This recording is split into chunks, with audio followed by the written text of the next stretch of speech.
Saudari-saudaraku terkasih dalam Tuhan Yesus Kristus, selamat pagi dan berkah dalam. Kita berjumpa kembali dalam renungan harian kita, Jumat 16 September 2022. Hari ini gereja memperingati Santo Cornelius, seorang paus, dan Siprianus, seorang uskup sekaligus martir. Cornelius dan Siprianus diperingati bersama bukan karena wafatnya bersamaan, tapi mereka berdua sebagai sahabat yang saling meneguhkan satu dengan yang lain. Cornelius hidup sekitar abad ketiga di Roma. Ia seorang imam yang saleh dan bijaksana.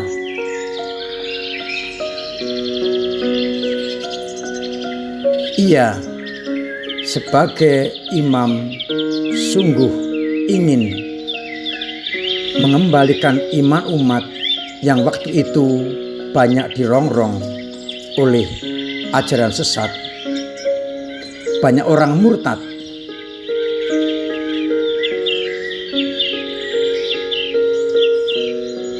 Ketika Cornelius kemudian diangkat menjadi uskup dan kemudian juga sebagai paus, ia tidak segan-segan bertindak untuk memberantas bid'ah itu.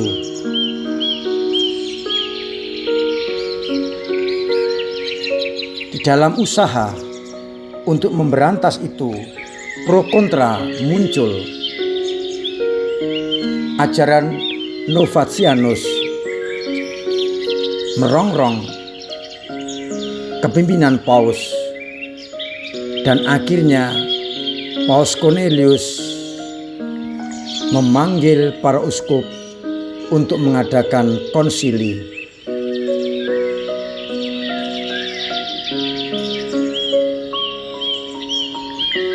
Namun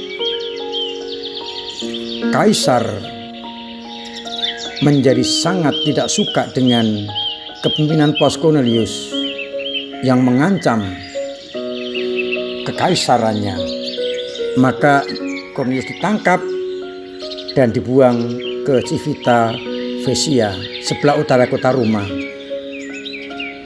Di tempat itulah ia tetap surat menyurat dengan Siprianus, uskup Kartago, yang terus-menerus meneguhkan iman dan perjuangan dari Paus Cornelius. Siprianus dibaptis baru pada usia 45, dan kemudian ia mendalami teologi, tapi sebagai imam, dan kemudian diangkat sebagai uskup. Siprianus meneguhkan Paus Cornelius yang dalam pembuangan bahwa selama penganiayaan di Roma dan selama Cornelius dibuang, tak seorang pun umat Kristiani yang mengingkari imannya. Ia juga menulis tesis tentang persatuan gereja. Ia sangat komitmen dalam usaha mencoba mendukung Paus Cornelius.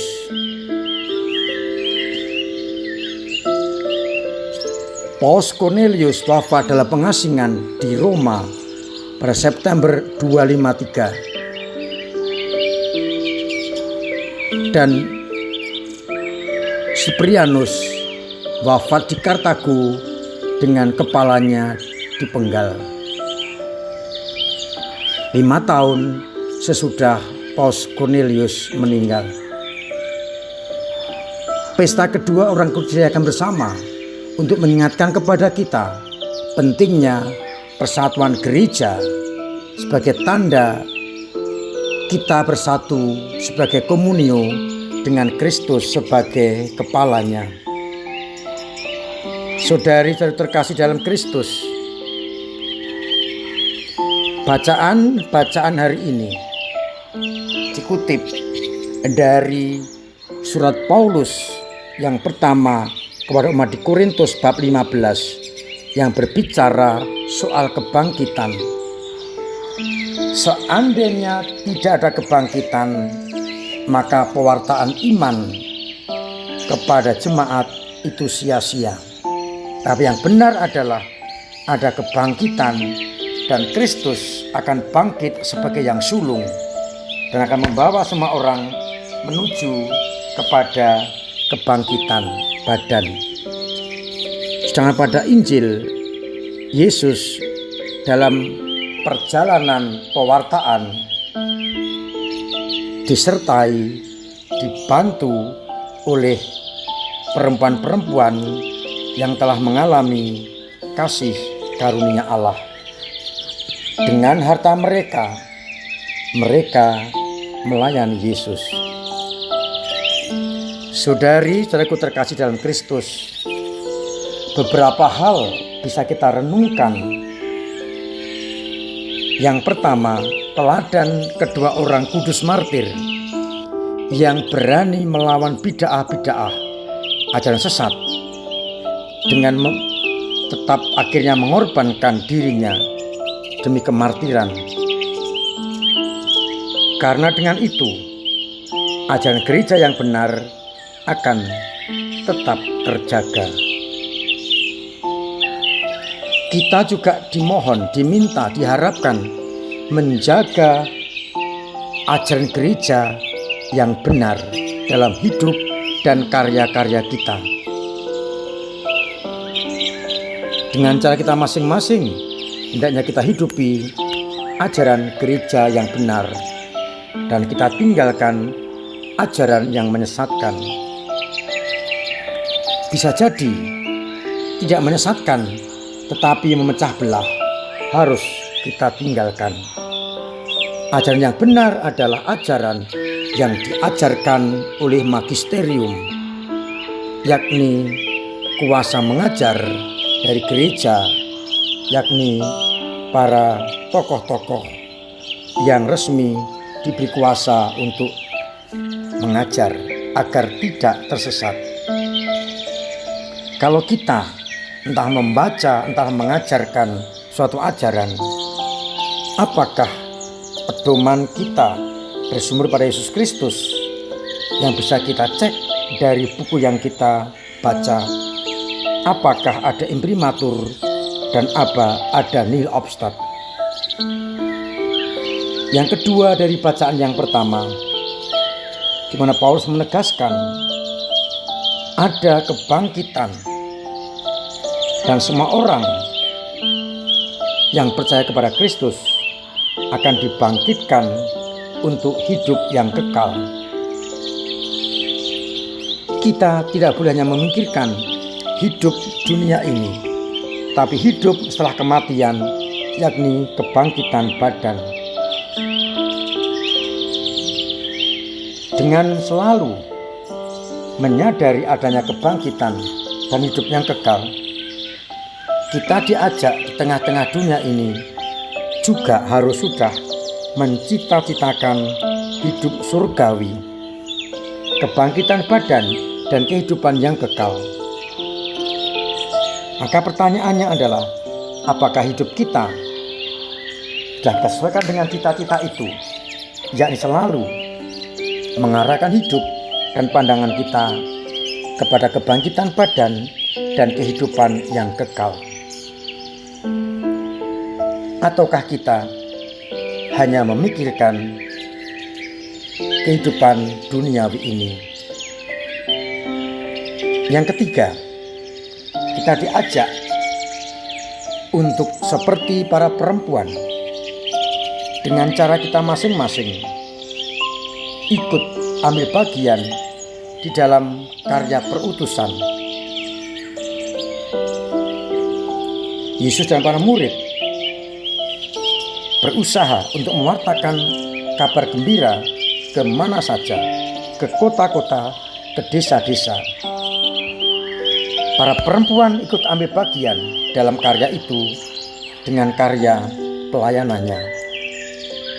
Harapannya dengan pelayanan itu mempermudah para murid dan Tuhan Yesus untuk berkarya. Dengan demikian, para murid pun ambil bagian, para perempuan pun ambil bagian di dalam karya keselamatan. Maka kita harus menyadari, sekecil apapun peranan kita, tetap berguna untuk ambil bagian dalam karya keselamatan. Maka pertanyaan permenungan, sudahkah kita ambil bagian dalam karya keselamatan itu? Apa wujud dan bentuknya? Sehingga kita bisa seperti perempuan-perempuan yang juga ikut ambil bagian dalam karya keselamatan dengan cara melayani Tuhan Yesus. Coba nanti renungkan dan perhatikan tindakan dan karya apa yang sungguh menjadikan kita mampu ambil bagian di dalam karya perutusan itu. Semoga akhirnya dengan cara kita masing-masing, kita pun boleh ambil bagian dalam karya perutusan keselamatan semua orang. Tuhan memberkati kita sekalian. Amin. Marilah kita berdoa. Bapa yang penuh kasih, pengalaman zaman sekarang ini masih diwarnai dengan tantangan, kesulitan, hambatan yang datang dari dunia. Mampukanlah kami untuk bertahan dalam situasi itu, sekaligus berani memberikan yang terbaik untuk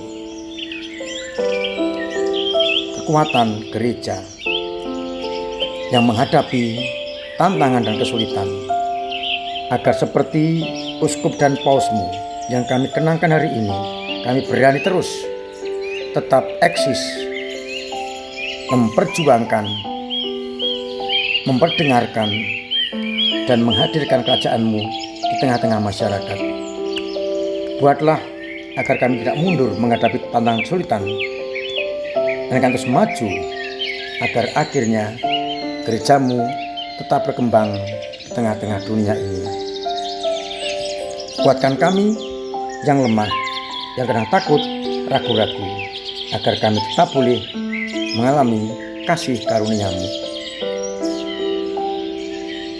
Bapa, semoga dengan senantiasa melaksanakan kehendak-Mu, kami semakin Kau mampukan untuk hidup sesuai dengan kehendak-Mu.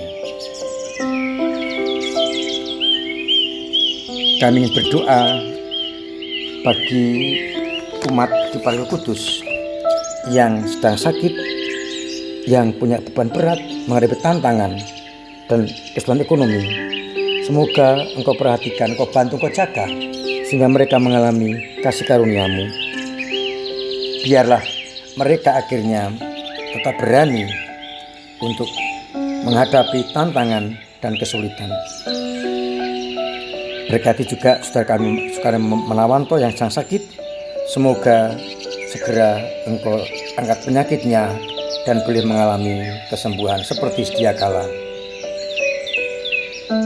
Dan semoga akhirnya Engkau senantiasa membimbing, memberkati kami semua, Bapa dan Putra dan Roh Kudus. Amin. Saudara-saudaraku terkasih dalam Kristus, tetap saya wajibkan untuk mematuhi protokol kesehatan dengan benar, untuk terus menjaga kesehatan, memperkuat imun agar terbebas dari mara bahaya. Hari ini kita mulai dengan Triduum Bunda Maria Lasalet. Saya undang untuk besok pagi hari Sabtu, Minggu jam 8, dan puncaknya hari Senin jam 6 sore, jam 18, kita mengadakan perayaan Ekaristi, merayakan Bunda Maria Lasalet. Mari bersama-sama kita mengenal, mendalami pesan Bunda Maria Lasalet dengan menghadiri perayaan Ekaristi Hari Raya Bunda Maria Lasalet, Senin 19 September pukul 6 sore di gereja.